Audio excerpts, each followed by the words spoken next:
Welcome back to Sandown International Raceway as we get set to check out all the action from the Dial Before You Dig Super 6 Touring Car Series, a category that's been around for the better part of 15 years and always turns on the action, Richard Crail. Matt, once was saloon cars but became Super 6s last year and provided us with all kinds of amazing racing action. We love it. This year, though, the story is about the defending champion, Gavin Ross, going head-to-head with the two-time champ, Simon Taberner, who's back in the series this year.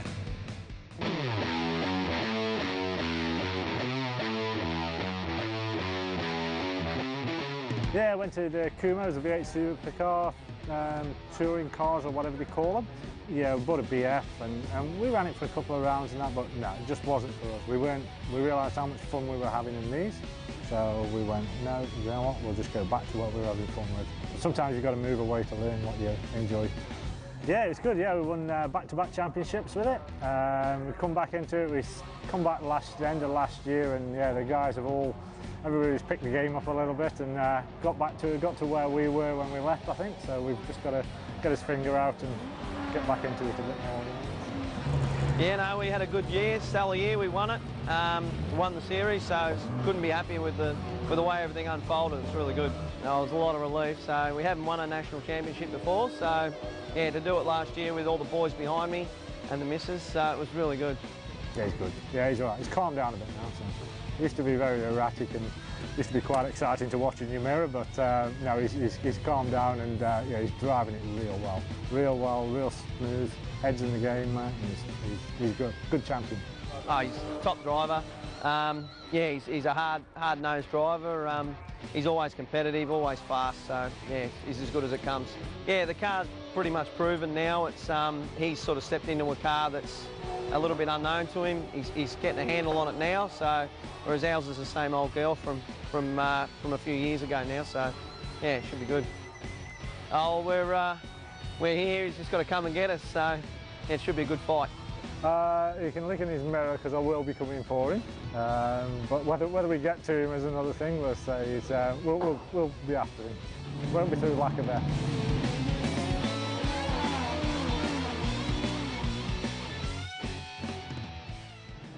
Super 6 touring cars here at Sandown Motor Raceway. Thanks to Dial Before You Dig, back on board as the title sponsor of this hugely entertaining racing series. We love it here at the Shannons Nationals because generally it's wheel-to-wheel, door-to-door, side-by-side contact, and if you have to hip and shoulder someone out of the way, Matt Nolte, well, that's just Super 6 racing. It's really. Actually in the rule book there somewhere, yeah. Clause 3, if you will. There's your grid.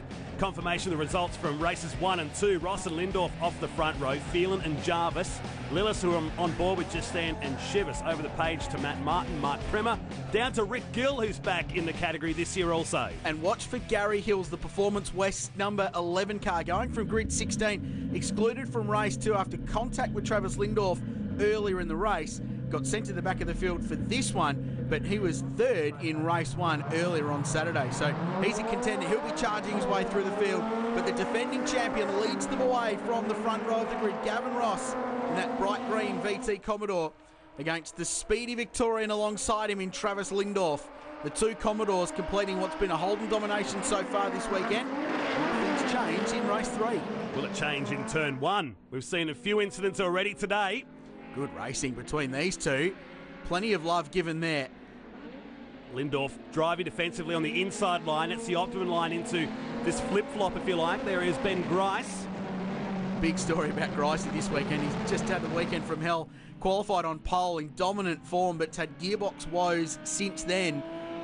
Replaced a race gearbox with a road car gearbox for race 1. It's all they could find.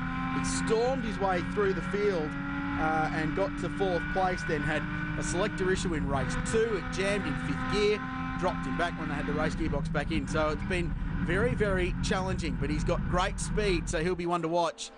But Lindorf leads them down the hill for the first time. Won the opening race on Saturday, returned serve from Gavin Ross in race 2, and Ben Grice has got great speed and just went down the inside of Chris Lillis, who went bush on the exit of Dandy Road. Has a look across. What are you doing, Gricey? Well, you're going to have the position, really, aren't you? Probably saw the surname and goes, or maybe not. Or does he? Oh, he'll fight, Chris Lillis. Wow. He's got plenty of time in these cars. But the position changes hand. How quickly has Gricey got towards the front of the field? He's got huge speed. He's got Dad's blood, that's for sure. Lap 1 is down. We start lap 2 of 10. Yeah, anyone who tells you it's not hereditary, don't listen to them. He's got great speed. The Hind Transport, Jan Jones Real Estate sponsored Commodore. Real battle just to scrape the funds together to get to this round, but great to have him in the field. He got into this car at the end of last season and was absolutely electrifying, especially at Wakefield Park. I had this crazy memory of them 3 wide going up the hill at Wakefield Park, and it just doesn't seem real 6 months on, but I guarantee you it was.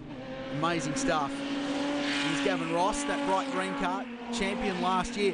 He's under a little bit of pressure this weekend, Matt Nolte, because his lovely wife is expecting the impending birth of what will be their second child. So he's sort of got the phone on all the time, just waiting for the phone call in case he needs to do a hospital run. She was on hands-free in the car there, just saw before.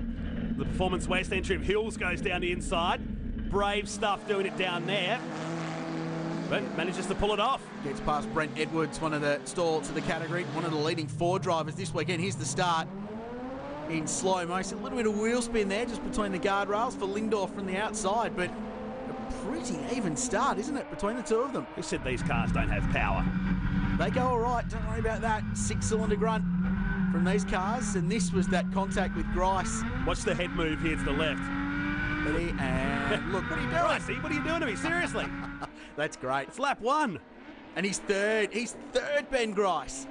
He's storming through the field, gets past the cleaned up Commodore of Harley Phelan, who's having a good weekend, and he is flying. He could get right to the front of this field. They're only halfway through. Did I see a brake block up from Grice's car at that part of the circuit? Yes, you did. It's unheard of. He's got great speed. The 2 front runners all weekend going at it at the front. We should mention Simon Tabanor, the 2-time champion. He's back in the series full-time this year. Had a partial season last year. Bought this car midway through last season, and they're slowly developing it, getting it back up to the kind of spec that he likes to have. But the expat Britain really enjoying his time back in Super 6s after a couple of rounds in the Kumo V8s last year. Here's Brent Edwards, the DPS Enterprises Falcon, looking good so far.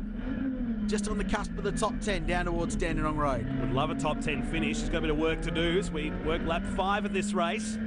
Got some fast company behind him, including Vince Chiella, the West Aussie. Glenn Postlethwaite is also behind him in this little battle pack as they come through this rights and lefts to reel off another lap around Sandown Raceway. Yeah, 10th in race 1 up to 7th in race 2 for Brent, so going really well. A whole bunch of new corporate support on board that car as well. Very well presented, professional outfit, as are a lot of these teams now. But this is a great fight at the front. Real pressure cooker stuff with Lindorf just absorbing the pressure from the defending champion. Was just so ecstatic and possibly even relieved Gavin Ross last year to win the title. It was a massive fight all year long. Guys like Kane Baxter-Smith, who finished 2nd in the championship. Lindorf was 3rd, so he was a contender all last season. It was really good, hard motor racing. We're looking forward to seeing how this year progresses. On board with Chris Lillis. It's a battle for 5th and 6th position. Slow car. Who's that? Don't tell me. It can't be Gricey, can it? His weekend cannot get any worse, surely.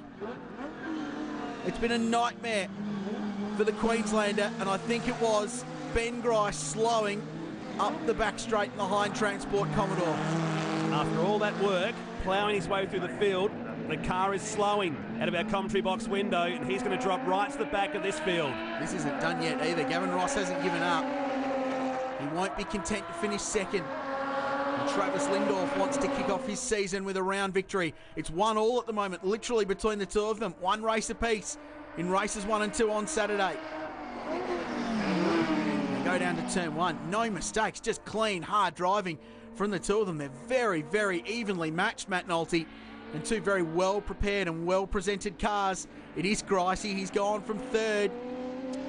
Tough break. Ross just set his fastest lap of the race, hence why the gap is closed here on lap 7.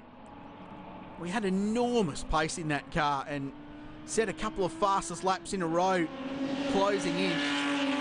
Just at the back of this shot, so the 2 car there and then a few cars back is the Performance West number 11 of Gary Hills, the West Australian, who started this one from the very back of the field, is carving his way through. But this is Lillis. Oh, yeah.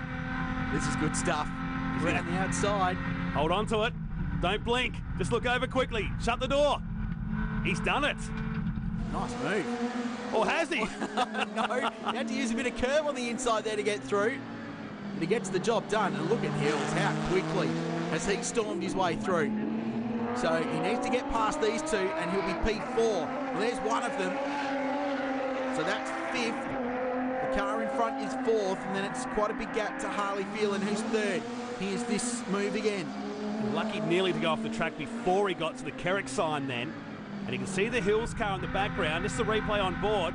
Good heads-up driving from Ashley Jarvis, though, Matt. I think just to give him racing room on the inside there. You know, Ashley was on the inside. He kind of had the racing line. And he had to take a bit of curb to go through. 1 lap to go. 2 litres still locked together. Bit of bumper damage on the front of the defending champions Commodore, but Lindolf has been unflappable in front. The Pakenham tyres Commodore look set to win the opening round of the Super 6 Touring Car Series. That was half a second last time by. There's Tabernaur, 2-time champion. He was the first driver to go back-to-back in Super 6 racing since Bruce Heinrich did it in the middle of the 2000s decade. Long time ago. Yeah, long time. Because he wanted to be a 5-time champion in this category. I'd vote for a comeback at some stage. I'd love to see Heinrich tee off against Tabernaur. That would be amazing stuff. Who knows? Maybe at some stage this year, maybe a cameo. Good drive though. Just consistent points he'll build as the season goes on. The Selby.com.au Commodore. There's Rick Gill, the West Australian. Plenty from WA over this weekend. But meanwhile, checkered flag. Lindorf will get 2 out of 3. And that'll be enough to win the opening round of the Super 6 Touring Cars. Well done, Travis Lindorf. Gavin Ross, the defending champ, 2nd. I think we'll be pretty satisfied with his weekend's work. And Harley Phelan got to 3rd place. We didn't even see Harley all race long, but he held on for 3rd position. Back to Hills, who drove from the back. Lillis in 5th, Jarvis in 6th, back to Tabernaur and Rick Gill. With the man of the moment, Travis Lindorf, 2 wins the weekend. He is your round winner this weekend. The dial before you the Super 6 Touring Car Series opening round. Yeah, no, it's a perfect way to start. We had a shocker Friday practice and qualifying where everything could go wrong, went wrong with the car. Final little gremlins, but without everyone else's help with Simon, we used Simon Tabernaur's, a lot of his spare parts in the car to get it going again. So that's the way the category works here. Everyone helps each other's out, but it's worked out perfectly. It's a good start to the year. I couldn't have asked for better. So the points after the opening round of the Dial Before You Dig Super 6 Touring Car Series, it's Lindorf, Ross, Phelan in 3rd, Lillis 4th, and Jarvis Edwards. Watch for Gary Hills as the season goes on. He's got plenty of pace. Ian Chivas rounding out the top 8. There are the winners of the first round of the Super 6 Touring Car Series. Plenty of action still to come in the coming months in the Shannon's Nationals here, Krause.